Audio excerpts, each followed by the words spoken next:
All right, in this video, we are going to talk about exponential and logarithmic functions. So, what makes something an exponential function is the formula y equals b dx. And you can see that we have an exponent, x, right?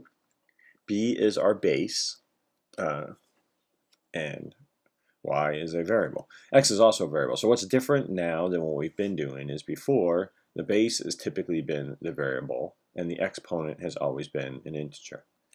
Now, well, actually, we've done it's real number. There we go. So we've done fractions as well.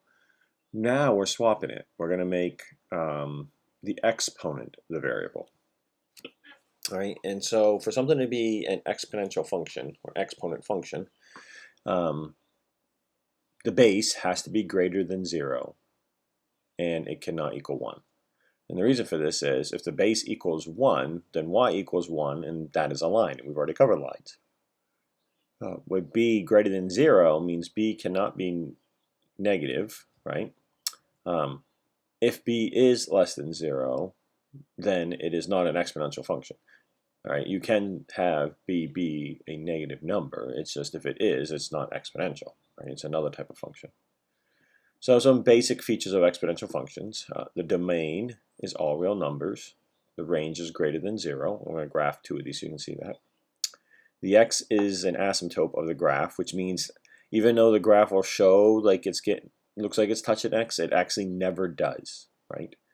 And the reason, if x is ever 0, remember the rules of exponents, if anything is to the 0 power, it becomes 1, and now we're aligning it.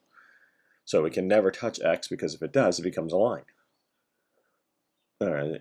As x increases, right, so as the exponent gets larger and the base is greater than 1, the whole entire function increases. If the base is less than 1, the entire function decreases as x increases. And I've done two of these examples right here, right? So first we have y equals 2x. So the easiest way to graph this thing is like we did before, create a table. All right, so I picked 7 x values, -3, -2, -1, 0, 1, 2, and 3. And then I just substitute them in x, right? So we put in -3 for x, 2 to the -3rd power. Remember the negative flips it. So then 2 to the 3rd power is 8, so that becomes 1/8. Then -2, flip it, square it, 1/4. -1 just means flip it, so it becomes 1/2. Anything to the 0 becomes 1.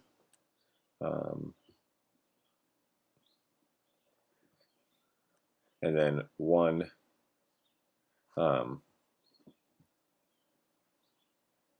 2 to the first power is 2, 2 squared is 4, and 2 to the cube is 8.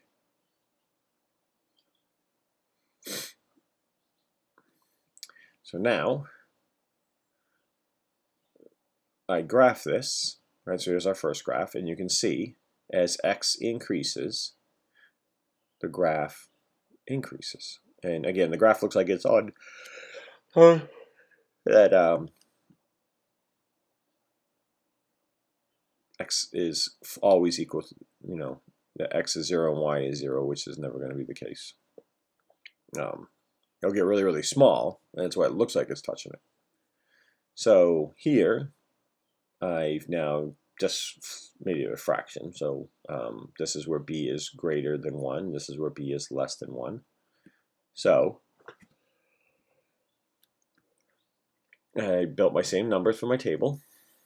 And now I put it in. So remember, -3 flips it. So now from the 2 in the bottom, 2 goes to the top, and that becomes an 8. So you see all the numbers just flipped, just because I used the same numbers.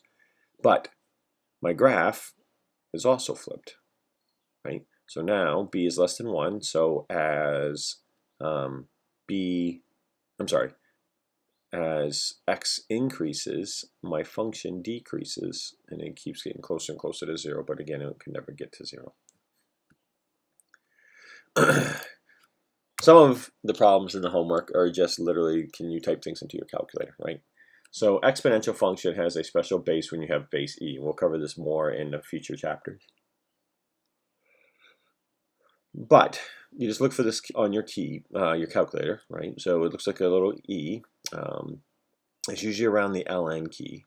Right, so I got this example in here basically for you to practice with your calculator. So find 2 pi to the negative e. So you just do parentheses 2 times your pi symbol, close parentheses, raise the exponent of a negative e, and your answer should be this. All right, so I would definitely try this out here so you know what the answer is, and make sure you know how to type these things into your calculator, because there's going to be a lot of calculator type problems on the homework.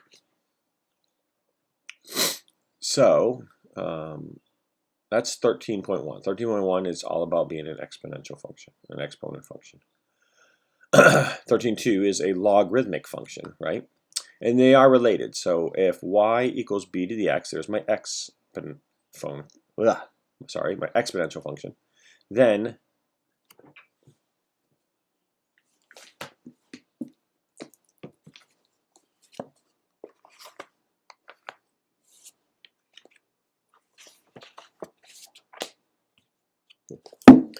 make them exponential function was the same thing. They are. All right. So if y equals b to the x is my exponential function, then x equals log by as a logarithmic function. And as you can see here, right, they kind of swap places. So the way it works is whatever my base in my exponent function is becomes my base in my log function. And then whatever my exponent was in my exponential function, it becomes my variable in my logarithmic function. And then what it used to equal, I am taking the log of that value. Right? So that's how it swaps. This becomes the equal, this becomes what I'm taking the log of. And now using log functions, we can solve for the exponent x. So very similar to the exponential function, b still has to be greater than 1. The domain is greater than 0. The range is all real numbers. Notice the properties is swapped, right? So the negative y-axis is the asymptote of the graph y equals log b to the x. And so here's some other properties, right? If x is between these, this. So I listed out some properties. You can read about them in the book. I don't want to spend a lot of time in the video on these. So practicing here of changing between bases. And I've just used numbers here. I just use numbers here so that we can verify it in a calculator, right? Because in the calculator you can type in 125 to the 2/3 power. So you just do 125 exponent parentheses 2/3 and your calculator will spit out 25. But if I rewrite this thing, I can take the 2/3 equals log to the 125 base of 25. And if you have a calculator, you'd have to have a scientific to be able to change the base. Then you could see that that also equals 2/3. And then I can go backwards too. If I have -1 equals log 3 to the 1/3, I can change this to, remember, whatever the log equal is, the log number of, that's what it equals. 3, all right, becomes my base, and then to the -1. Well, what is 3 to the -1? That is 1/3. So these I like to use numbers just to show how the properties work. And we can use the properties to solve for y and x. Sorry for all the yawning. Trying to make this video first thing in the morning. Remember, x is the independent variable and y is the dependent variable. So if x equals log 2y, right, and I say find y if x is 8. So I put 8 into the equation, right? I can draw some of this so you can see it. So if I put 8 into the equation, I get 8 equals log 2y, right? And now I take this and change it to exponential. This is my base, 2 to the 8th power. So 2 to the 8th power is 256. The other one's a little trickier, right? If I know y is 64, right? So now I have x equals log 264. right? Now, if I have a calculator that can do log base 2, then I'm fine, right? Or I change this to exponential, and I get 2 to the x equals 64. And then I just got to think of 2 to what power gives me 64, right? And the answer is 6. Now, if you do want to take log functions in your calculator, if you don't have a calculator that can take log functions, then what you can do is use Excel. So in Excel is log YB. So for this problem, I would type in Excel equals log, comma, 64, comma, 2. And Excel will give you 6. So even if don't go buy a scientific calculator, you can use Excel to also take the log functions. And as we get further in here, I'll show you how to be able to even use your cheap calculators to do these things. All right, the inverse function. All right, so this is just kind of to show how inverses work. It's a little tricky, so make sure you can rewatch this if you need to. So we can make them basically be a mirror image of each other across the line y equals x, right? So if I put a line with a slope of 1, I'll draw it in here real quick. As best I can here with my phrase hand. All right. That's I was going to put these two graphs on top of each other, but right, I created use OneNote to create the two graphs. But this line put on top of each other, and then these are a mirror image across the line y equals x. And how do we do that, right?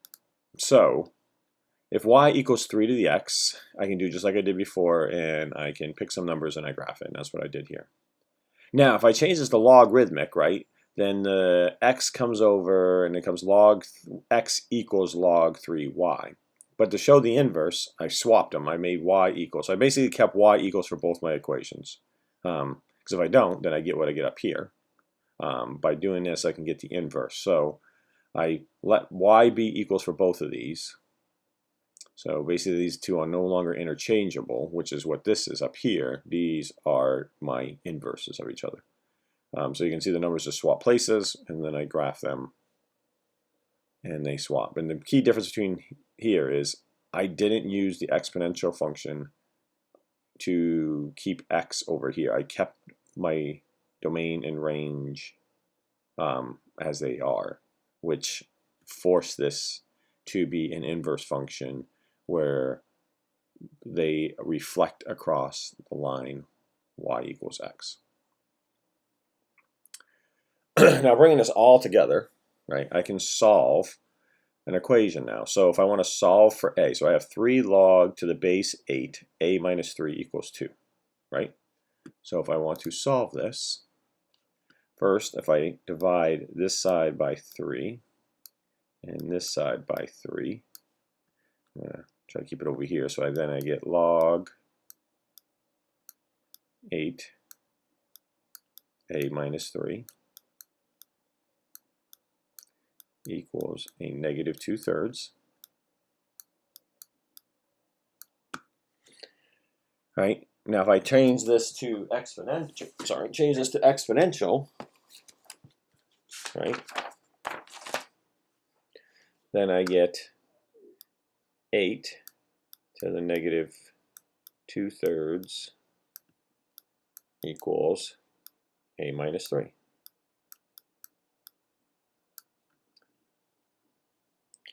Then I can add 3 to both sides.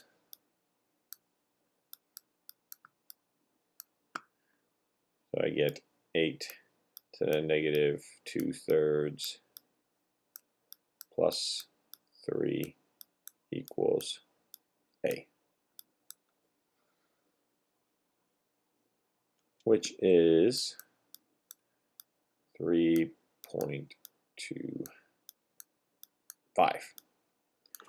Definitely got to get a little bit smoother with writing with a mouse, but overall, not too bad. So the big takeaway from all of this, from sections 13.1 to 13.2, is being able to manipulate my exponential function and my logarithmic functions and be able to go back and forth so that I can solve for the missing piece, right? Sometimes I'll be just putting things into your calculator, like finding 2 pi to the negative e. Sometimes you might have to manipulate to solve it, or if you have a calculator that can do it, then just take the log of 264. Or you can, like I said, use Excel. So there is 13.1 and 13.2. 13.3, 4, and 5 are a lot of different formulas. And again, don't have to have it memorized because it's open book, obviously. But page, sorry, not open book. You'll have notes for the test. So page 400 has all the formulas and rules from chapter 13, right? And so I would definitely look at that page. And so what I've done here is I've basically written out all the rules from 13.3. And we'll talk about these a little bit here. So if I have a log to the base, any base, and I have x and a y, I can separate my multiplication by turning it into an addition. So log base x plus log base y is the same as log base x times y. And if I'm dividing, I subtract. Very similar to the rules of exponents, because remember, x and y are exponents if I take this thing and turn it into the exponential function. So, therefore, when I'm multiplying, I add, and when I'm dividing, I subtract. Be careful. This is not the same as this. This turns into multiple terms, and just like before, we can't break apart polynomials. This is a multiplication and division. This is an addition problem, so they are not the same. If I have log base x to n, an exponent, then I can bring the exponent to the front of the log. Log base 1 is equal to 0. Easy to show, right? Turn this into exponential. 1, b to the 0 power is 1. So, and then log bb, if I have the base and then I'm taking the number of the base, then that just equals 1. And then this weird ugly thing, log bb to the x. Well, remember, x can come out front. Log bb becomes 1. So therefore, this whole thing just equals x. And then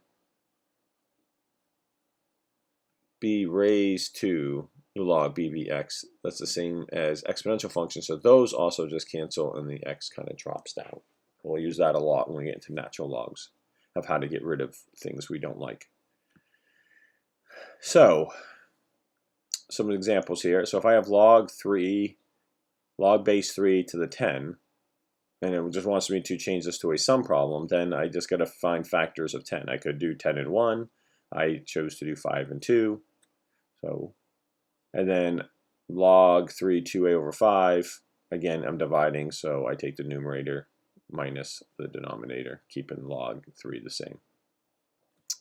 Or I can go vice versa. I can go backwards, right? So if I have this one, I'll do it by hand because I have all written out, but it might be hard to see at first.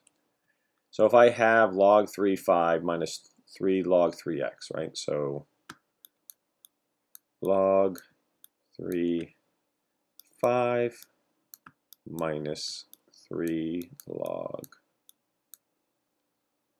3 to the x.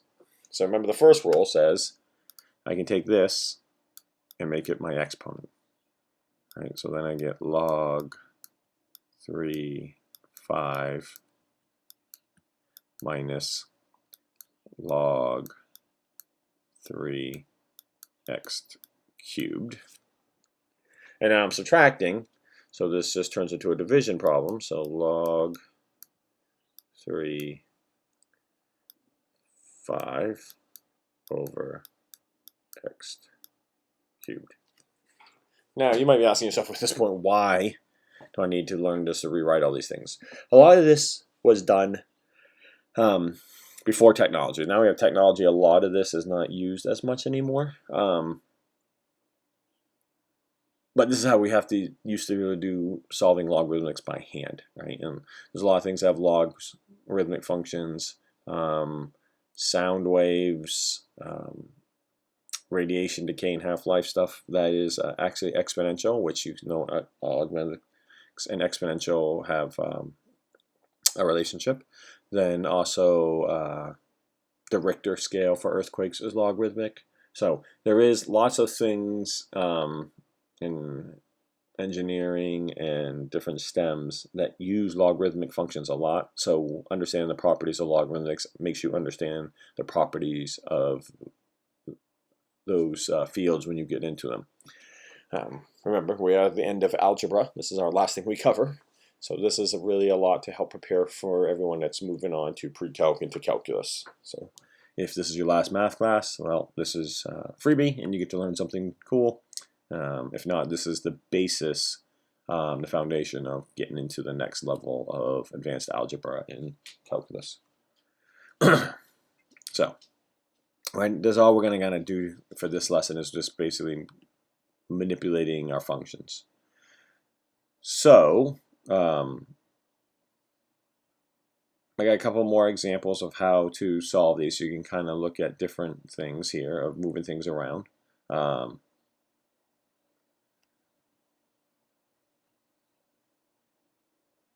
So this one, though, if we have two variables. So solve for y, right? So log 2x plus log 2y equals 2. So addition means I can multiply them. So it becomes log 2 of x times y equals 2. And then I use the exponential rule, right? I take my base, 2, what it equals, raise it to that power, and then what I was taking a log from becomes my new log. So this is where what we did before helps us solve this problem by understanding how to bounce between a logarithmic and an exponential.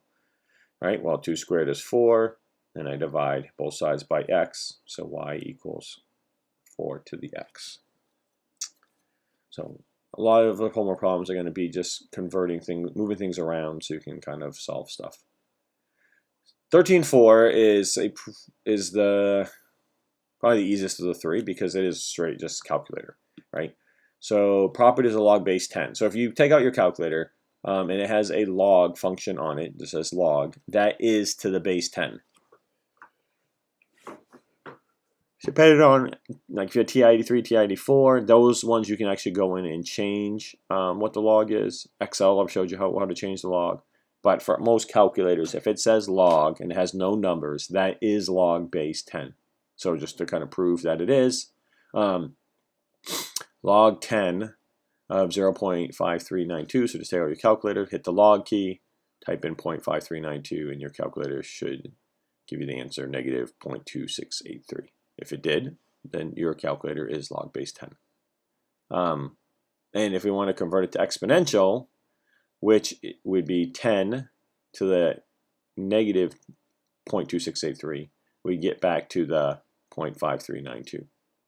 And we refer to this as the anti-algorithm of going backwards. So that's why on your calculator, where it says log, either typically right above it is 10 to the x, or your calculator say 10 to the x, and right above it is the log.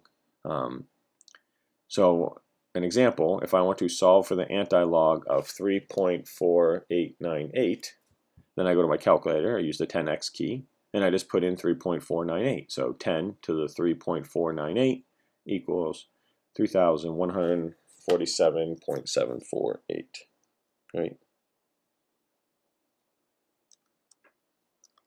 And just to double check, make sure my arithmetic's all correct on this thing. I'm going to type it into my calculator real quick, like I'm asking you to. Yes, right, and I did round. So we can use this to kind of solve for functions, right? So solve for n. So log 10n equals this, and I want to solve for n. Well, if I take the anti-log of this function, I take 10x, where x is 2.901, and I can get n equals 195. another way is this property we talked about way in the beginning where I raise a base to this. So basically of the rule 10, because it's log 10, these things cancel and this drops down. This is the rule right here, right? That's what I'm applying for this problem. So these two things cancel and the 0.1 drops down, so it becomes 8 times 0.1. And then 10 log cancel, the 0.01 drops down and becomes 9 times this, and it's just type in your calculator. The whole point of this problem is to remind you of that property way above. All right. In calculus, a very popular and in as well as advanced statistics is log to the base e, right? And so it's on your calculator. So the one we already found is the lovely e to the x, right? However, instead of writing log to the base e, we can write, yeah, that's right, write ln, which it stands for the natural logarithm, which is the ln x key. So ln x and e to the x should, on your calculators, be pretty close to each other. So there's this function called change base, right? And so what the change base formula for is it allows us to take any problem and change its base to a problem that we can solve, right? So here's the proof if you want to kind of look over it. But so saying we don't have technology, right? So if you have a TI 83, 83 or 84, 89, or now that you know how to use Excel, this is kind of pointless. But saying you don't want to use technology. So I have to find the log 3 of 15. Well, change base formula just says I take what I'm taking the log of, that goes to the numerator, and then whatever my base is goes to the denominator. So there is the 15 and the 3, and then I pick whatever base I want. Most of you should pick log 10 base or the log base, because that's what you can do in your calculator. So you just go to your calculator, type log 15 divided by log 3, and you get 2.465. And you can also do this with natural logs if you want, right? I can just change this to ln 15 over ln 3. So natural log of 15 divided by the natural log of 3, and I get the exact same answer. So the anti-log for log was base 10, 10x. So the anti-logarithm of a natural log is the e, right? So this is again just practicing with your calculator. So natural log of 236.5 gives me this value, 5.47. If I want to use e as my anti-logarithm, I take e to that previous answer, and I'm back to the 236. This is the anti-log is basically going the backwards. And then finally, one more example. Here. Now, escape so I can actually get into this thing. Give myself a little more room so we're not at the bottom of my computer screen here. All right. And then you can also solve, right? So find x of ln of x if it equals this. Well, to do that, we use our anti-log function, right? So we're going to do e, because that's the anti-log of 3.1355, which is approximately 23. And then we could also solve this problem, right? ln y plus 2 ln, that's not 21, that's 2 ln. 2 ln x equals 3 plus ln 9. Right? So the first thing I need to do if I want to solve this thing is bring all my natural logs to the one side. So then I get, I'll do it over here, I have some more room, ln y plus 2 ln x. I am going to subtract an ln 9, right, to bring it to the other side. So ln 9. Those are cursive L, sorry. They're kind of starting to look like E's. I guess I can just write an L, but I don't want to make them look like 1s. equals 3. So now all my natural logs are on one side and my constants on the other. So now I can use the rules that we said above, right? If I am adding, I multiply. If I am subtracting, I divide. However, I have this number here in the front. So the first thing I need to do is move him over here and make him a squared. Oh, not an x, sorry, a squared. It's ugly too. Let me clean that up so you can actually read that. So I can move him for the first part to make him a squared. And now I can move things around and make one natural log. So I have y, brought the 2 over so that became an x squared. And then I'm going to divide by 9. And this equals 3. Now, if I want to get rid of this natural log, I take the anti-log, right? So I am going to take e of this entire thing, right? So I can put it all in parentheses so you can see I'm taking e of all of that. Well, if I do the anti-log on the left, I must do the anti-log on the right, so I am taking e of that. Well, the e and the natural log cancel out, so this all just drops down, and I get y x squared over 9 equals e cubed. Now I just solve for my letter, and I guess I forgot to tell us what we're solving for. We're solving for y. So I can multiply both sides by 9 to get the 9s to cancel, right? And therefore I got y equals, not y equals, sorry. Skipped a step. Y x squared equals 9e cubed. Then divide by x squared to get y by itself. And I have my answer. Y equals 9e cubed all over x squared. So this is a quick video.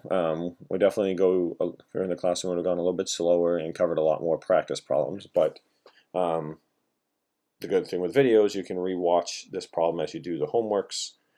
So I don't need to keep doing a bunch of problems, so you can rewatch the one I did to make sure you're comfortable with the steps. The key is realizing we've basically used the properties of 13.3 to solve problems either as base 10 or natural log, which is the only difference of 13.5 and 13.4. Email me or comment on the videos if you have questions, and I will get back to you. Have a good day.